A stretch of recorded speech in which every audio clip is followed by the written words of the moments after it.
andao hiara entana andao avotana ny firenena mampiasantsika amin'ny tokony ampiasana azy ny volam-panjakana Josan'ny-bahoaka ny lahara-pahamehana Dioary Paoly Rabary larana fahavalo amin'ny Bily Tatokana Vina faharoa an'i Madagasikara avy amin'ny Paoly Rabary fanjakana tokisan'ny vahoaka aparitaka sy omena fitaovana ny mpitandro filaminana anakaiky sy hiaro ny vahoaka ary ny fananany elohina mandrapahafaty ireo tompona ndraiky mpanjakana tratra manao kolikoly apetraka ny fitsarana amin'ny tetivohitra andamina ny ady tany matoa misy ny fitsaram-bahoaka dia miahiabe ny vahoaka amin'ny asan'ny fanjakana raha ohatra ka miahiabe ny vahoaka anjarantsika mamirina ny vahoaka hoe ty fanjakana tia dia fanjakana miasa ao amin'ny vahoaka ty fanjakana tia dia fanjakana afaka atokisan'ny vahoaka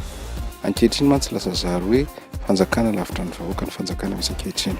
ka voalohany tsy maintsy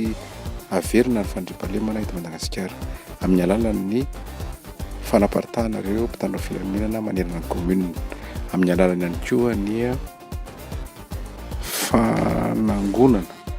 na famerenana ireo basy rehetra miparitaka sy ireo basy rena amin'ny fanjakana alalana hotazomin'ny olona foanana daholo zany ny fanomezana alalana ho an'ny olon-tsotra hitazona basy tsy misy afa-tsy maramila ny zandary sy ny polisiany tokony mahazo mitazona basy eto Madagasikara ao anatin'izay famerenana ny fanjakana tokisan'ny vahoaka izay dia tokony ho hita taratra fa raha ohatra manao kolikoly dia misy vokany ho an'izay mpanao kolikoly inona moa ilay voka mpanao kolikoly dia ny famelohana ho mandra-pahafaty ireo tompona andraikitra higadra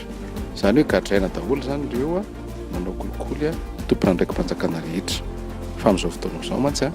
dia zara hoe tsy hita mihitsy hoe inona ilay vokatra ilay fanaovan'ny olona kolikoly fa toa zaran'ny olona manao kolikoly indray no lasa modely eo amin'ny fiarahamonina ny fitsarana tokony anakaiky amin'ny vahoaka lavitra loatra ny vahoaka ny fitsarana ankehitriny na amin'ny alalan'ny taratasy na amin'ny alalan'ny fivezivezena ka ny fitsarana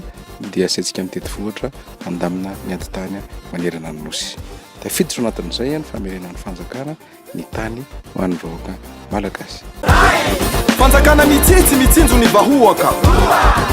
fanjakana tokisa ny vahoaka fampivoarana ny maolona zay atrasy andraikitra ho an'ny tanora sy ny vehivavy fampitombona ny famokarana faritra mizaka tena Madagasikara matehonina Madagasikara misokatra amin'ny teknôlôjia andao hiara entana ametraka ny tena fanovana ifotony